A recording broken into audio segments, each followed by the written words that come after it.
anak kelas 5 yang hebat dan pandai. Bagaimana kabar kalian pada hari ini anak-anak? Ibu harap kalian semua dalam keadaan yang sehat ya.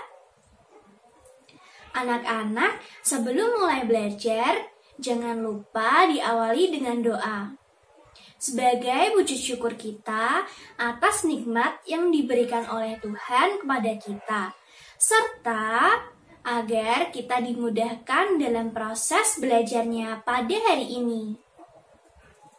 Nah, sebagai wujud cinta kita terhadap tanah air, hari ini kita akan menyanyikan lagu nasional terlebih dahulu ya. Kita akan menyanyikan lagu Berkibarlah Benderaku. Anak-anak yang di rumah ikut bernyanyi ya.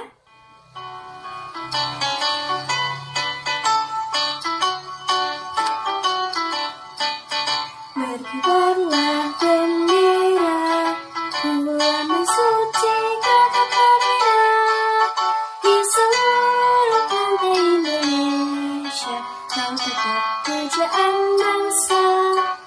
Siapa berani menurunkan engkau, serentak rakyatmu membela sang merah putih yang bermerah, berkibarlah selama-lamanya.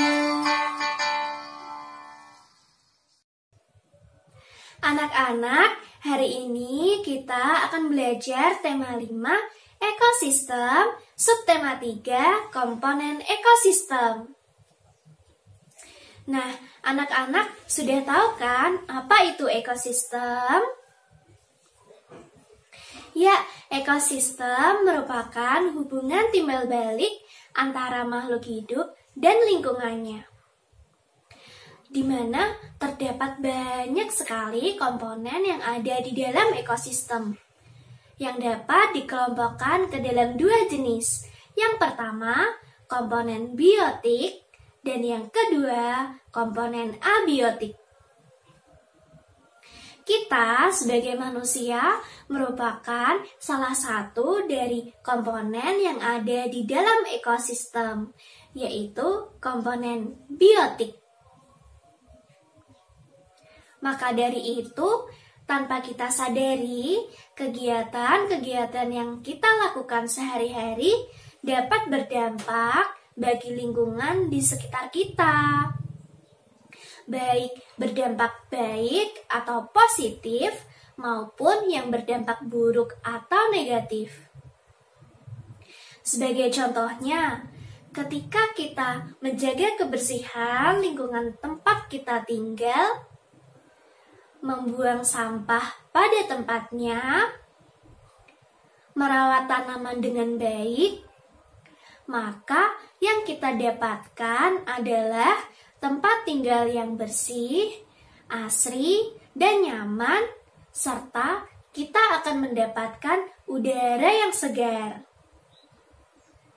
Berbeda lagi ketika kita tidak menjaga kebersihan lingkungan tempat kita tinggal, membuang sampah sembarangan,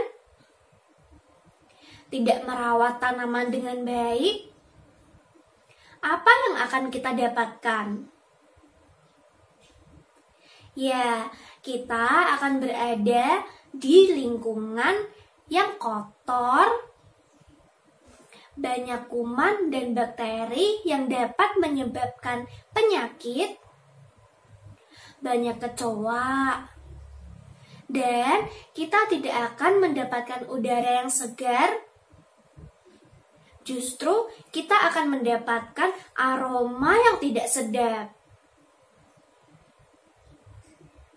Maka dari itu anak-anak, kita harus selalu menjaga lingkungan tempat kita tinggal ya, agar terciptanya keseimbangan ekosistem. Nah, selain contoh dari ibu tadi anak-anak, apakah kalian tahu kegiatan apa saja yang dapat mempengaruhi keseimbangan ekosistem? Ya, silahkan anak-anak simak cerita berikut ini ya. Keseimbangan lingkungan dapat terwujud apabila terjadi keselarasan dan keseimbangan antara komponen biotik dan komponen abiotik. Apabila terjadi gangguan pada kedua komponen tersebut, keseimbangan lingkungan akan terganggu. Terdapat dua jenis faktor yang menyebabkan perubahan keseimbangan di dalam ekosistem, yaitu faktor alami dan faktor manusia. Faktor alami yang menyebabkan perubahan keseimbangan lingkungan adalah peristiwa alam.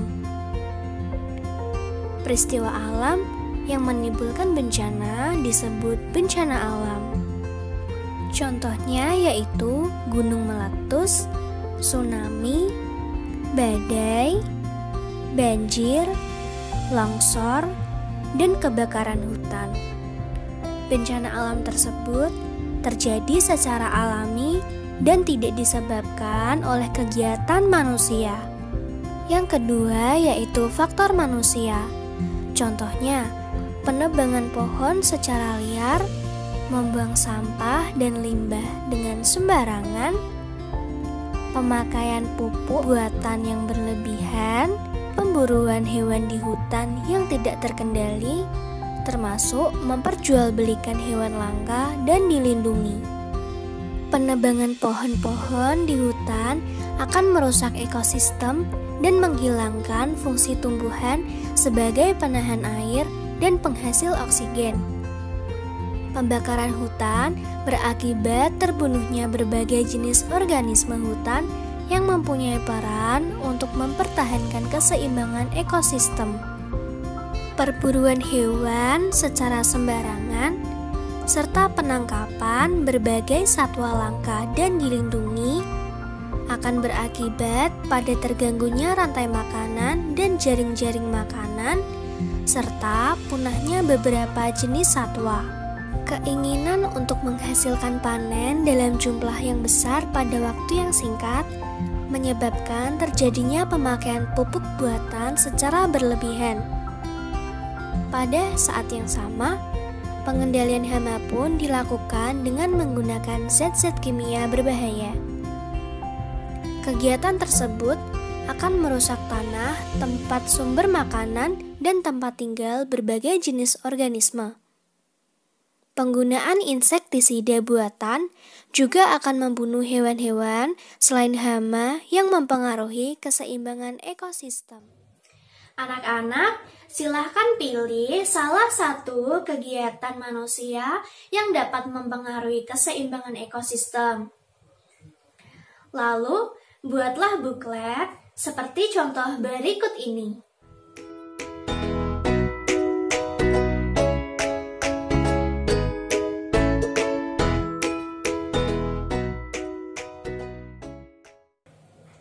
Anak-anak, apakah kalian melihat topeng dalam video kegiatan manusia yang dapat mempengaruhi keseimbangan ekosistem? Apakah kalian tahu itu topeng apa ya? Jadi, topeng itu adalah topeng Nusantara, yaitu topeng yang asli dari Indonesia. Topeng tersebut berasal dari Cirebon. Ternyata Indonesia memiliki topeng yang beragam, anak-anak. Apakah kalian tahu?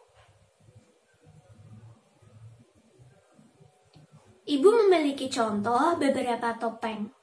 Silahkan anak-anak lihat ya.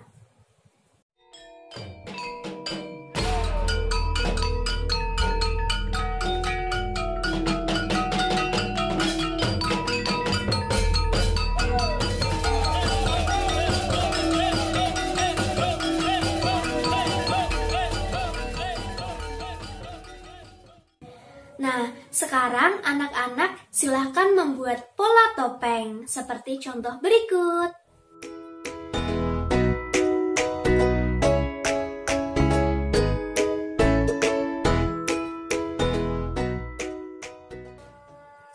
Bagaimana pembelajaran pada hari ini, anak-anak? Jika kalian merasa ada kesulitan atau ada yang ingin ditanyakan, silahkan bertanya melalui WhatsApp group atau japri ke Ibu ya.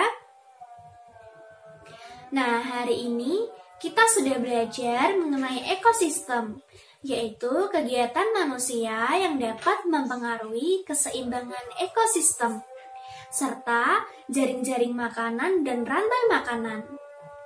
Lalu, kita juga mengetahui adanya seni yang ada di Indonesia, yaitu topeng Nusantara. Nah, cukup sampai di sini ya pembelajaran pada hari ini.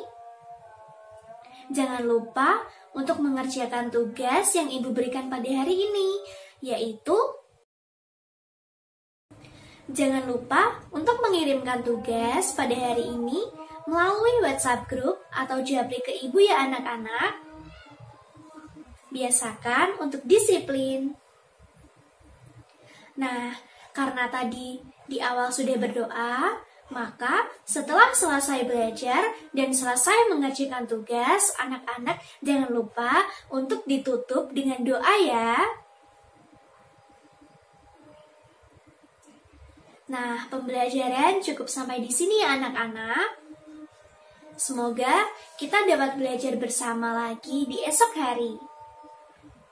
Tetap semangat belajar di rumah dan jangan lupa untuk selalu jaga kesehatan dan patuhi protokol kesehatan. Dadah!